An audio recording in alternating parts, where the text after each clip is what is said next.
Assalamualaikum dan salam sejahtera. Nama saya Muhammad Nur Amin bin Muhammad Hassan daripada Perpustakaan Umum Darul Bentong.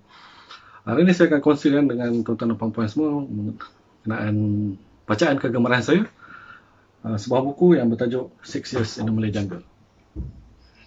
Buku ini ditulis oleh Gareth Wells dan diterbitkan pertama kali oleh Doubleday Publishing Company pada tahun 1925. Diterbitkan semula oleh Oxford University Press pada tahun 1988 dan diterima oleh Perpustakaan Awam Daerah Bentong pada tahun 1989.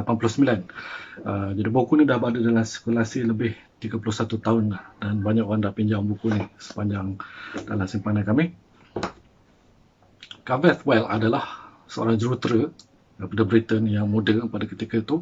Dihantar ke Tanah Melayu pada tahun 1913 bagi menjalankan kerja-kerja tinjauan pembinaan jalan kereta api. Pada asalnya kontrak kerja beliau adalah selama 2 tahun, tapi kerana Perang Dunia Pertama dia tinggal di Tanah Melayu sehingga 6 tahun. Sebab tu tajuk buku ni 6 Years in the Malay Jungle. Pada tahun 1918, Gareth Wells pulang ke negara asal dan dia mula menulis buku ni.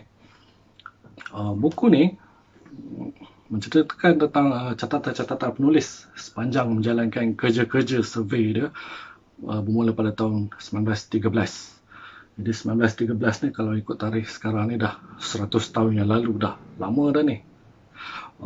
Jadi pada masa itu 100 tahun dulu kita tak tahu keadaan hutan Tanah Melayu ni macam mana. Dia punya flora, fauna dan penghuni-penghuni hutan masa tu. Jadi hutan-hutan kita belum pernah ditertokai, dan Gareth Wells dan tim dia yang masuk ke dalam hutan tu, dan dialah yang menceritakan mengenai keadaan hutan. Sebab zaman dulu tak ramai yang menulis mengenai keadaan-keadaan macam ni. Jadi rekod-rekod yang kita ada pun daripada orang Inggeris sajalah. Jadi bagi pengkaji-pengkaji sejarah, sesuailah bacaan macam ni untuk kita mendalami makna dan meneliti maksud-maksud yang cuba disampaikan dalam penulisan-penulisan mereka. Barang penulis di Tanah Melayu membawa beliau ke negeri Pulau Pinang, Kelantan, Kedah dan Pahang. Jadi bahagian yang paling menarik bagi saya dalam buku ni adalah apabila dia berada dalam Pahang lah. Dia menceritakan keadaan negeri Pahang pada ketika itu. Barang beliau bermula di Tembeling, kemudian dia mudik ke Kuala Lipis, Pahang. Dan ketika pengembaraan dia pun, penulis ni ada bawa kamera. Jadi dalam buku ni ada dimuatkan sekali gambar-gambar yang dia ambil sendiri. Antaranya gambar kuala Sungai Lipis yang bertemu dengan Sungai Jelai. Tempat sekarang ni adalah tempat jambatan kereta api Tanjung Lipis. Kalau kita tengok gambar ni, jambatan ni tak ada lagi dan hutan dia masih banyak lagi tumbuh-tumbuhan dalam tu. Dan daripada Kuala Lipis, penulis mudik ke Sungai Tanum. Dan projek beliau terletak di Kuala Sungai Tanum. Dan ketika di sana, penulis ada berjumpa dengan pembesar-pembesar di sana dan ada gambar dia sekali. Boleh tengok. Sepanjang buku ini, penulis ada memperincikan pengalaman-pengalaman beliau dan masuk ke dalam Tanah Melayu ni. Macam mana dia orang putih kena durian. Dia describe macam mana durian tu bau dia bagi diorang macam bau air longkang, kata dia. Lepas tu cara memasak, macam mana tukang masak dia boleh daripada ayam seekor tu sehingga jadi gulai tu ambil masa 15 minit je. Macam mana dia buat? Kita zaman sekarang ketika kita nak cari bulu ayam tu nak jadikan gulai masak. Macam mana ancaman penyakit masa tu kolera dan tak ada vaksin lagi. Penduduk-penduduk kita, ancaman haiwan. Jadi masa tu hutan banyak lagi. Jadi haiwan ni bebaslah masuk ke kampung mengacau orang. Kalau harimau makan orang, kalau ular patuk orang. Macam mana orang Melayu ni buat mengerjakan sawah padi. Pada satu ketika juga penulis ni telah jatuh sakit dan dia masuk ke Hospital Kuala Lipis. Di Hospital Kuala Lipis dia tempat yang sekarang ni, setelah hospital dia. Sepanjang di Hospital Kuala Lipis, penulis kata dia adalah seorang je pesakit di hospital tu. Jadi kita tak tahu sebab hospital tu untuk pegawai British juga ataupun untuk orang kampung tak pergi hospital ke sebab sibuk jumpa dengan bomoh ke beralin telur ke apa kan. Selepas dia sembuh dari sakit dia, dia terus pergi main bola di Kuala Lumpur.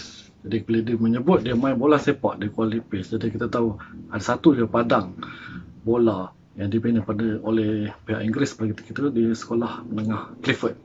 Dan padang bola ni katanya spesifikasi dia memang bertepatan lah dengan piawaian bola sepak yang sebenar.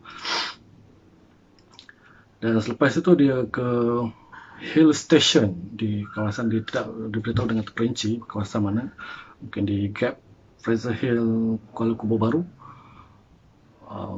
Jadi bila kita baca pengalaman penulis macam ni, kemudian bila kita ada masa kita pergi sendiri tengok tempat yang dia maksudkan tu, dan macam mana tempat ni 100 tahun dulu macam mana diceritakan, dan kita tengok sekarang macam mana kejadian dia. Bila kita berada di situ, dia akan memberikan kita pemahaman yang lebih bermakna lah tentang hasil tulisan dia, dan kita pun akan lebih menghargai lah sejarah-sejarah zaman silam.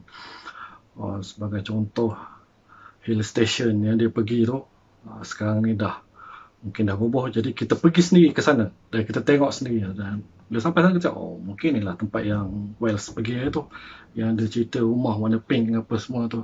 Sekarang kita tak tahu dah warna pink ke apa, tapi kita tahu lah pada zaman itu 100 tahun yang dulu rumah tu pun warna pink. Dan kalau kita pergi ke Jambatan Bukit Betung di Kuala Lumpur, lepas tu kita tengok kat situ, jambatan ni tu Wells lah yang ukur ni. Jadi kita boleh relate di situ, kita pergi tengok sendiri. Jadi berbanding dengan Clifford dan Sutherland, gaya penulisan Gareth Wells ni lebih straightforward dan ayat-ayat dia mudah difahami. Lagi satu, dia punya timeline, garis masa dia linear, jadi senang kita nak faham.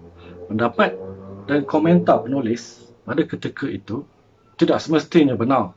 Ada juga yang kita boleh sangkai, tapi kita bagi kredit juga lah sebab dia menceritakan keadaan di masa silam.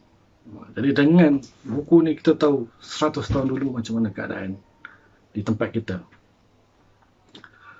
Okey, buku ni sesuai lah untuk bacaan permulaan bagi yang berminat untuk mengkaji sejarah, ataupun siapa-siapa yang berminat mengkaji sejarah, ataupun bacaan santai, baring-baring sambil nunggu di rumah tu bolehlah baca. Dan juga saya rasakan pengalaman beliau ni sangat menarik dan bagi saya menghiburkan. Jadi saya recommendlah buku ni kepada tuan-tuan yang berminat. Baik, sekian daripada saya. Terima kasih.